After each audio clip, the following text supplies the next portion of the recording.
Welcome to the Donny podcast. Fuck you, fuck me, whatever. Alright, this morning, I got a little drunk. Whatever, fuck it. Did I mention it's the morning? No, it's night. Sounds way better if I'm saying I'm drunk at night. Get drunk in the morning, you're a fucking loser, but who gives a fuck? Anyhow, I'm gonna tone it down a bit. I was out for a walk. I was drunk a little bit. That's fine. I was drunk on a walk. I had to go to the gas station. Walking in the gas station parking lot, there are three fucking heroin addicts in the parking lot of the gas station.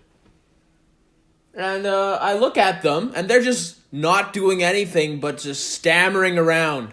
Completely high, completely doing nothing but just sitting there, being an eyesore for everyone driving by, everyone coming by, and they're just waddling around like mindless fucking buffoons. I'm like, what the fuck? You know? But this is normal. This is normal, like, activity. Everyone looks at it and goes, oh yeah, just another heroin addict. Yeah, that's completely fine. I'll just ignore them. I think I'll ignore them. You know? But I'm like, fuck! You know what? Since I'm drunk, I actually can see the world for what it is.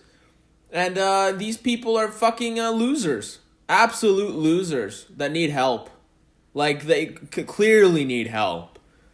Like, don't think that we're going to help them by giving them more drugs, by allowing them on the street, making this like a legal activity that everyone can just get fucked up on heroin and wander around everywhere. No! Absolutely not. I say we got to draw a line in the sand and say this is unacceptable. Absolutely unacceptable. And I'm drunk walking around. That's fine. Right? I'm not hurting anybody.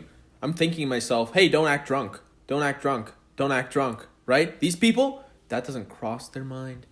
They're like, hey, feel good. Apparently that's what's all going through their mind. But I do feel bad for them because it is kind of out of their control. It's like 90% out of their control. There's like a 10% or whatever percent. I don't give a fuck. They could fix themselves. People have, but it's like very rare, very hard. But we're not doing anything by just letting them do that. You know, I was walking by this one chick, and she's like, she's a 6, okay? One of the heroin addicts. She was like a 6, okay? It's kind of sad watching a 6 on heroin just wandering around, almost running into bushes and cars and shit. And I'm looking at her, and I so badly wanted to get her eye contact and then say, hey, you can do better than this. And then something in my mind was like, why the fuck would you say that? It's not going to do anything. And then I really don't know what to do. It just kind of makes me sad. But that's kind of me anyway. The way I look at everything. It kind of makes me sad. Even like the peak of existence on Earth, right? Say the lowest of existence is being a heroin addict in like the worst country ever and just being like a fucking castaway on the street, addicted to drugs, stealing shit and just being an illegal person in my eyes. Say that's the lowest, and then the highest is like being like a politician or a sports star or an actor or being just a billionaire or something like that. It's all kind of sad. No matter which way you slice it, it's kind of fucking sad. And you can also slice it in a way that you're like, no, it's all great. It's all a miracle. We're a miracle that we're alive. We're an organism that's walking and breathing and it's alive, and that's beautiful.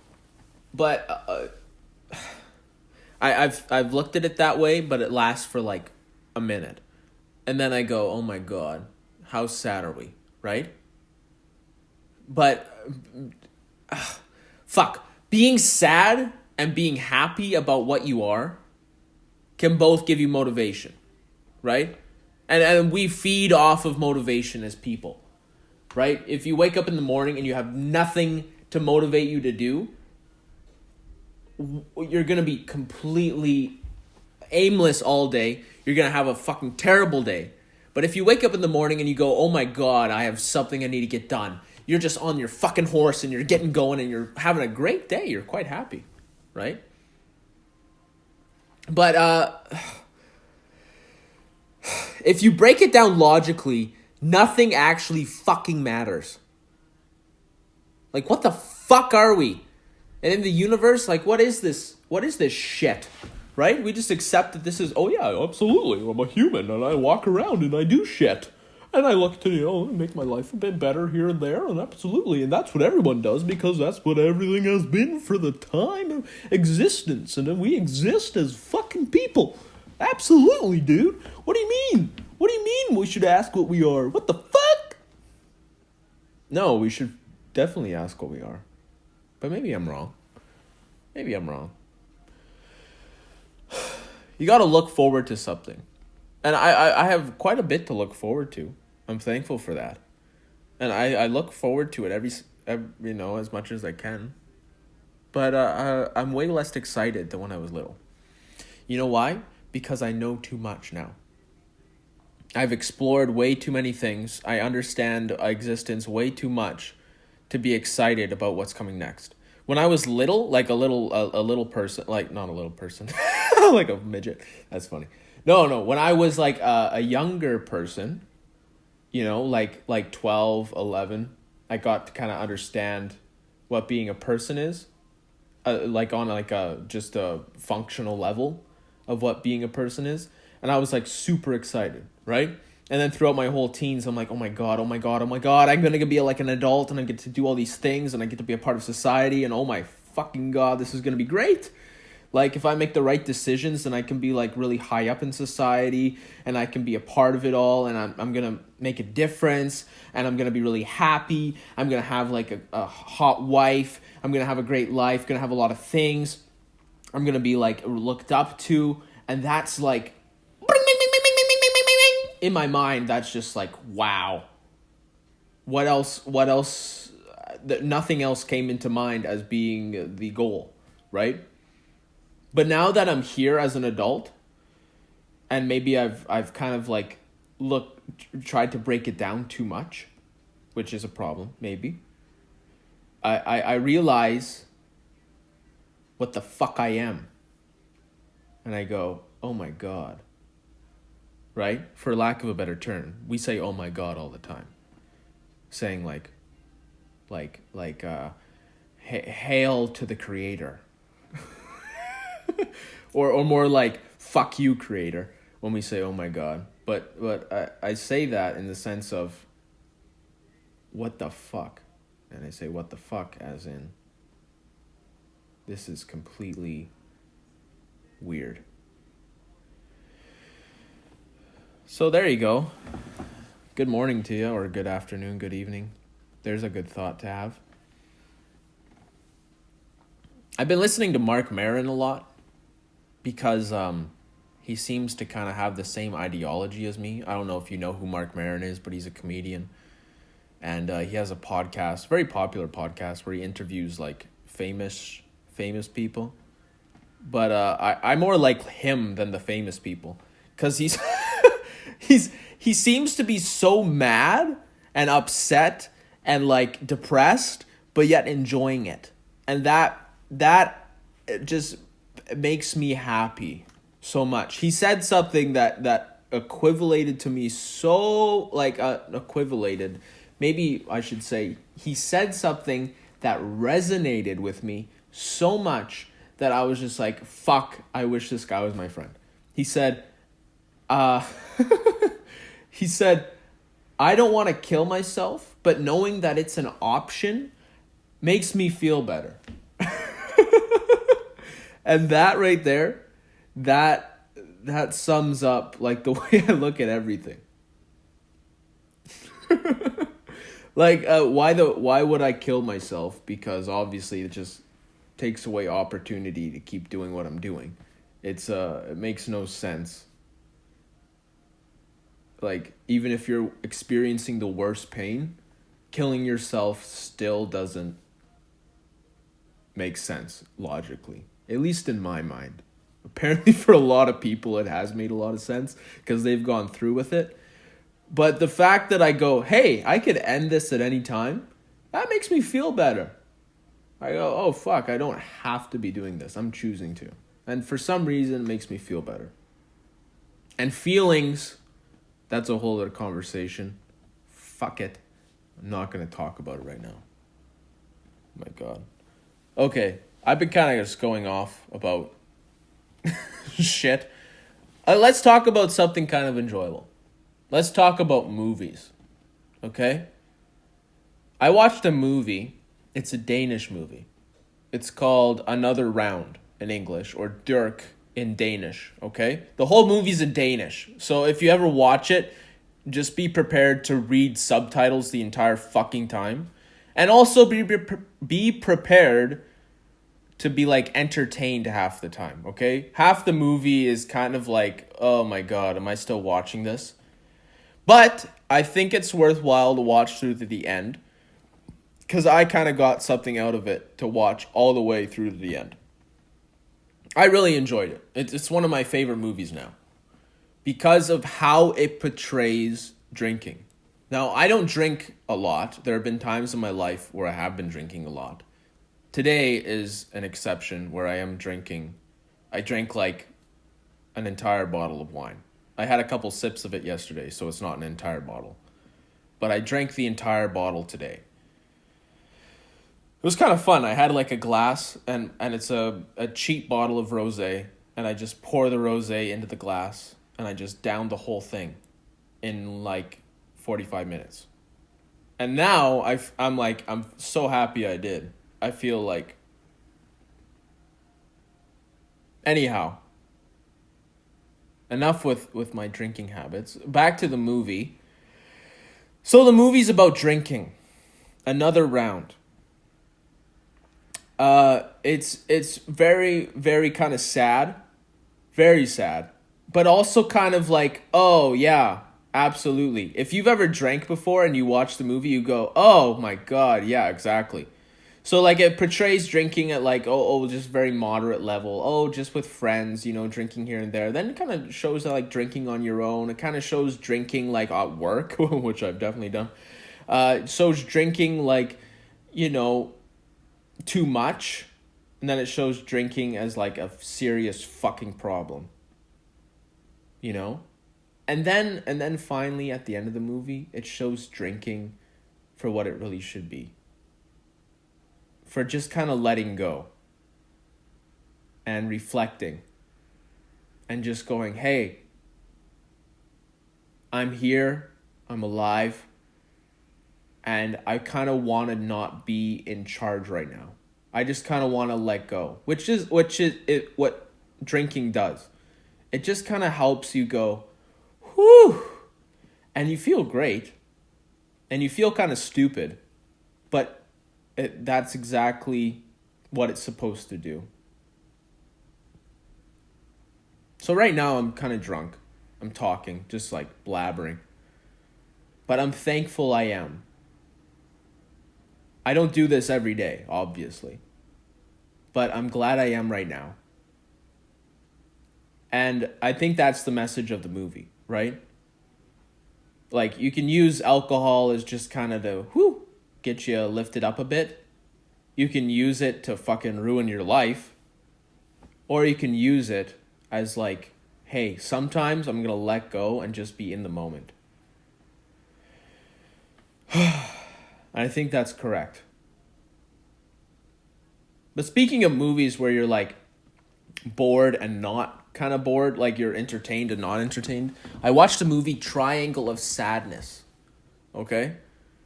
Now, this movie is also very eye-opening. Actually, a little bit more eye-opening than the other one I was just talking about. Because you watch it and you go, wow, holy shit. Our entire society is built up off of like things that hang by a thread.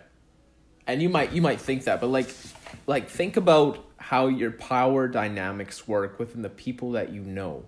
Okay? Think about the person right now who has the most authority over you, okay? Think of that person, okay? If any person that you know personally, okay? Not the president, not the police officer down the street. But just think about someone that you actually know who has the most authority over you. Why the fuck do they have that authority over you? Right? Guess what? Right now, today, you could go up and challenge their authority. But you have to take into mind all the variables that make them have that authority, right? Maybe it's their age. Maybe it's their position in your family. Maybe it's their position in your work, right? All the credentials that give them that authority, right? They make a difference, obviously, because now they're in that position. And right now, if you going up and questioning their authority, it makes your heart race. And it makes you go, oh my God, am I really going to do that? Right? You wouldn't just do that out of anywhere. So all those things make such a difference. And then once you see those things for what they are, you go, oh, I can be in that position too then. It's not that hard. And that's very eye-opening and very kind of relieving. And it gives you a motivation to keep going. But also makes you realize that it hangs by a thread. And if somebody has enough will and enough confidence and enough, insert word, they will be able to usurp that authority and be able to take over as the leader. Leadership is the most fucking, I don't know, what's the word? Not random, but subjective. Sure, subjective. Leadership is completely subjective. So if you want to be a leader, go ahead, be the leader. If you want to be the fucking king of the world, start your campaign today, because you can. And this movie, Triangle of Sadness, it's kind of like very obvious what the message is kind of trying to push most of the time, but a lot of the times it's very subtle. And those subtle moments where it's pushing the message of, hey, leadership and position and whatever is very, very subjective and very random, right? Those moments where it's very subtly pushing that, it made me go, holy shit. And I kind of opened my eyes in a big way for the first time in a long time. Do you want to know another movie that really made me go,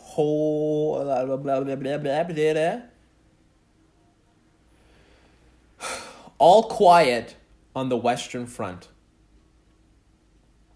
So I watched this movie, and unlike Another Round, unlike Triangle of Sadness, I went completely engaged for the entirety of the movie.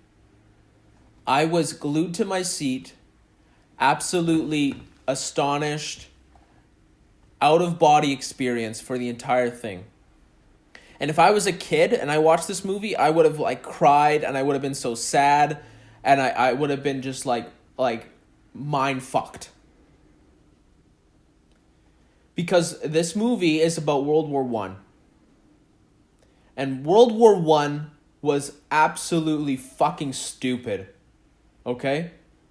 Like, World War II, you can almost, like, make reasonable arguments for it. Okay? Like Hitler was fucking crazy, and he convinced everybody that he should kill the Jews and take over the world.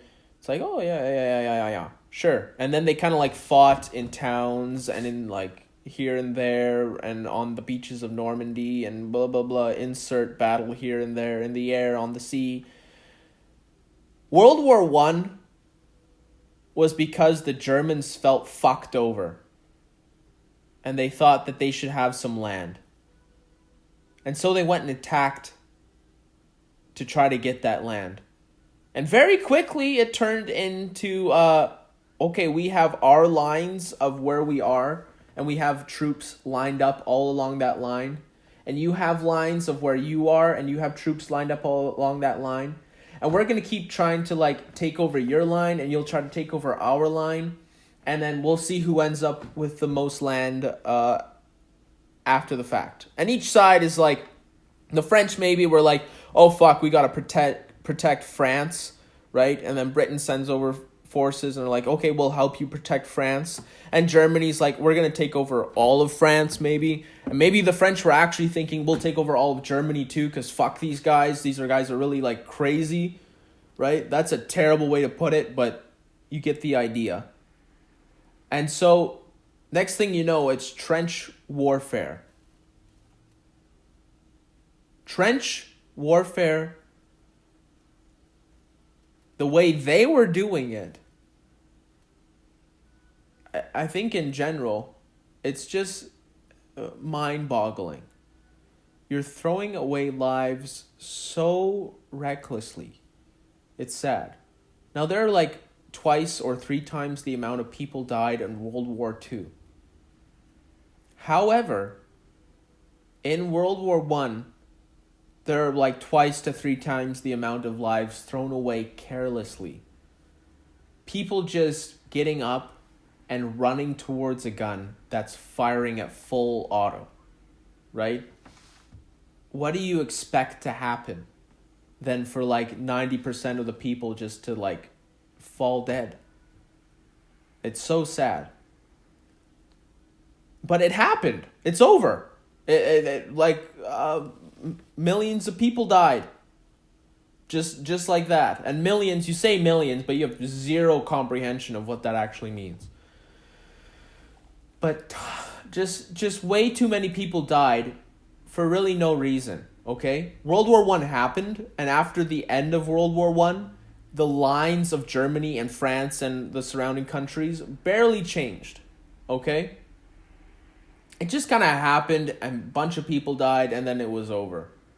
Super sad.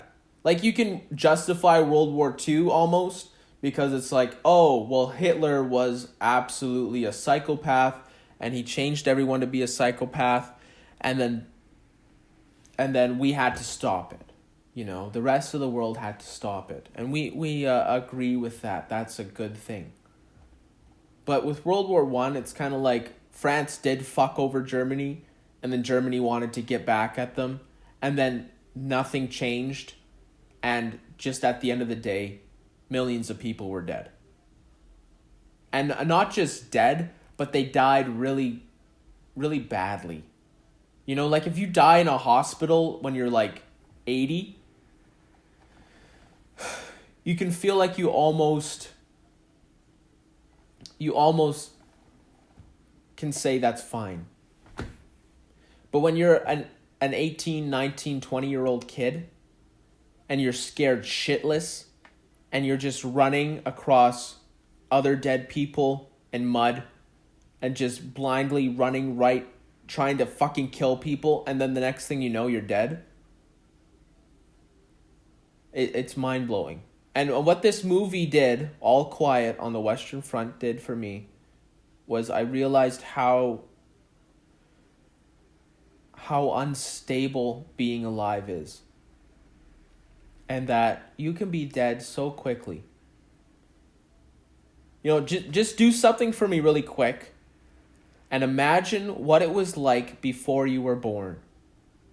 Okay? What has existence been like for you before the moment you were born? That's what death likely is. You have theories about like after you die, you go to heaven or hell, or you just exist in like happiness, or you reincarnate. But if you had to go off of just a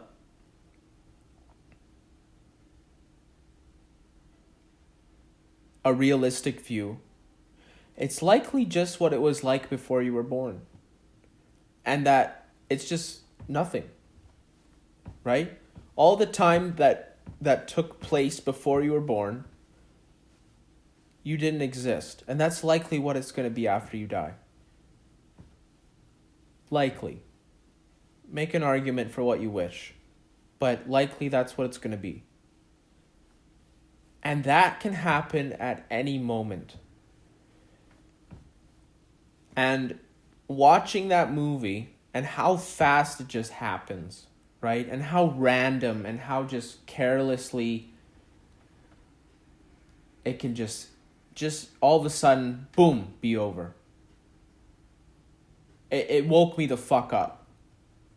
And I go, oh my God, all my fucking stupid thinking, everything I say, it's just useless in comparison to the reality that I'm alive right now, but the next moment I could be dead.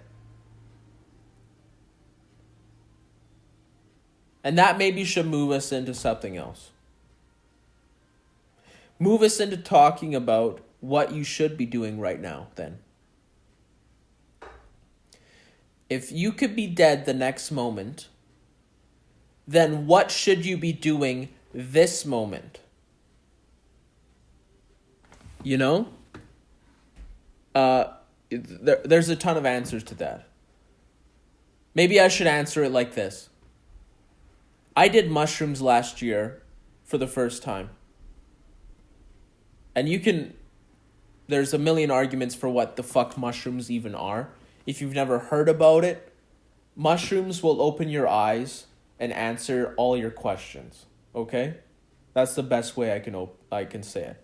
Not open the eyes of your fucking body, but the eyes of whatever the fuck you are that's observing everything, okay?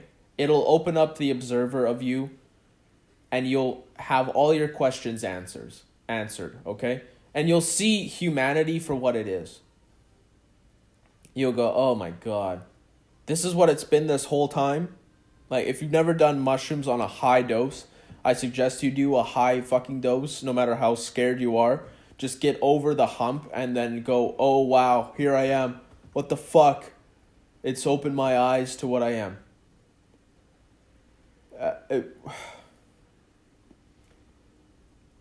I did mushrooms, okay? Here, I'll just tell the story. I did mushrooms for 3 days straight. And I did like quite a bit. And on like the third day, I kind of ran out of brain chemicals. And like I couldn't be, like when you first take mushrooms, you're really, really happy, okay? Unless you're like a fucked up person and you're trying to battle demons, so-called demons inside.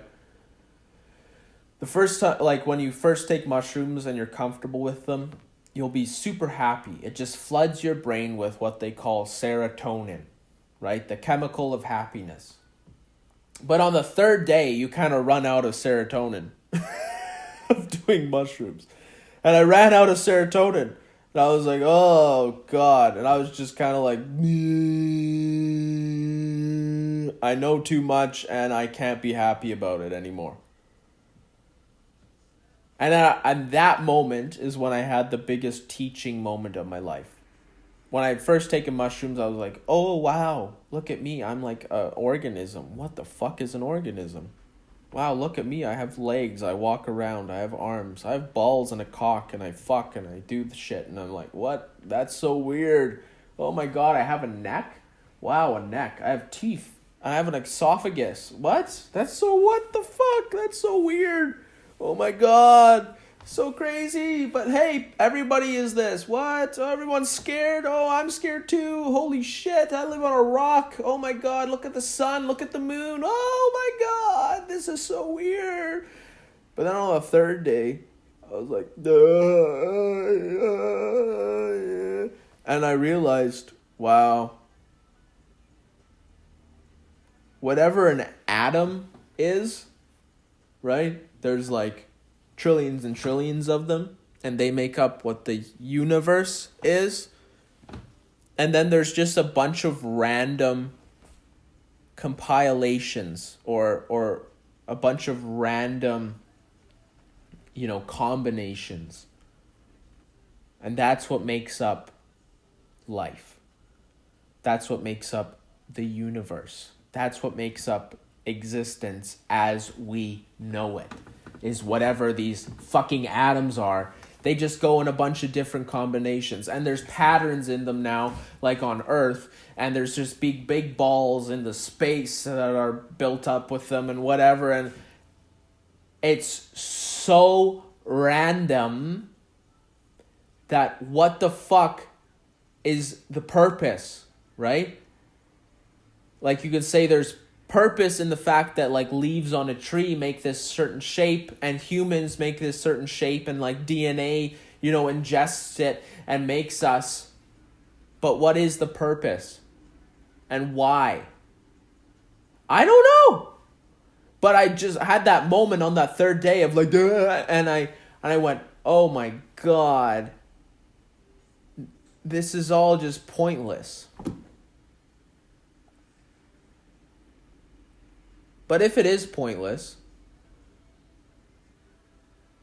maybe I should find a point.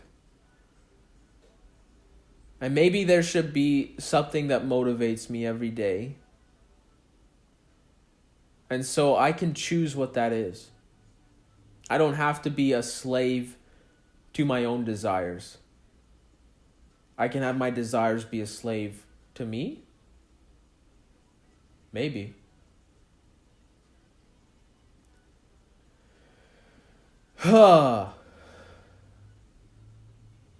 This is kind of a crazy dump of everything I've ever been thinking about. So I apologize if you're like, if your mind's exploding. But it's just because my mind has exploded. So going back to like, what should motivate you every day? What should be your desires?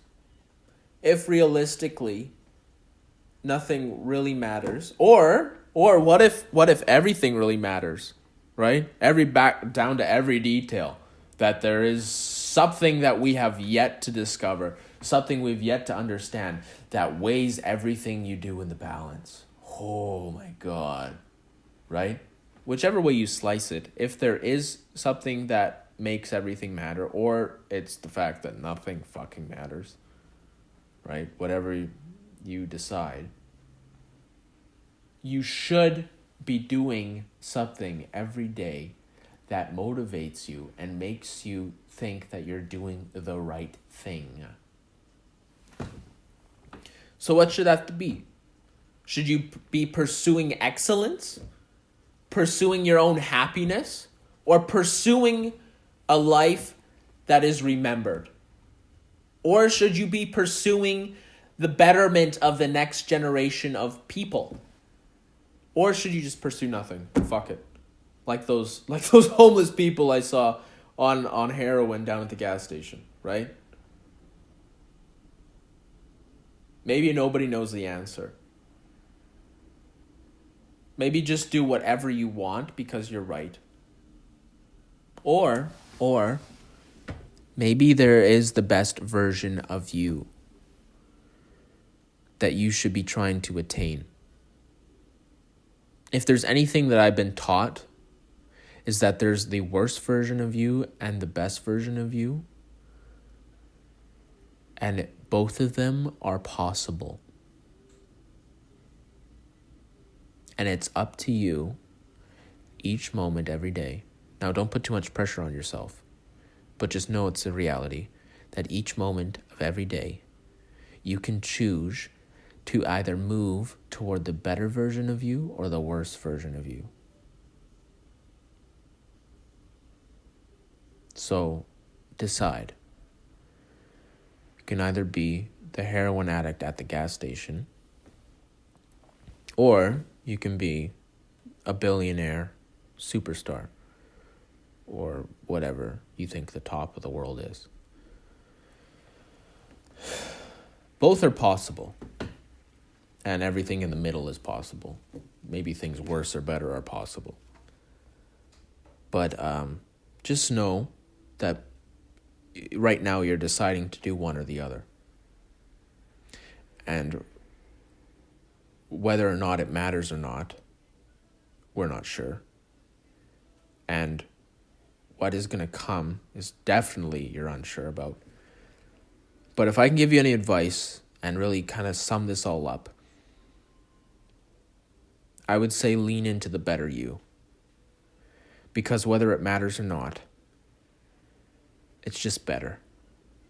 And you know what better means. Don't fucking pretend you don't. I'm speaking to myself. But anyhow, that's the end of the podcast. It looks like I've done 34 minutes worth. Feels like it's been 8 hours worth. I'm going to have to get better at this. But yeah, 35 minutes worth. That's pretty good for now. All right. Thanks for tuning in to the Donny Donata. What did I call it? The Donny Donata podcast. All right. Fuck off.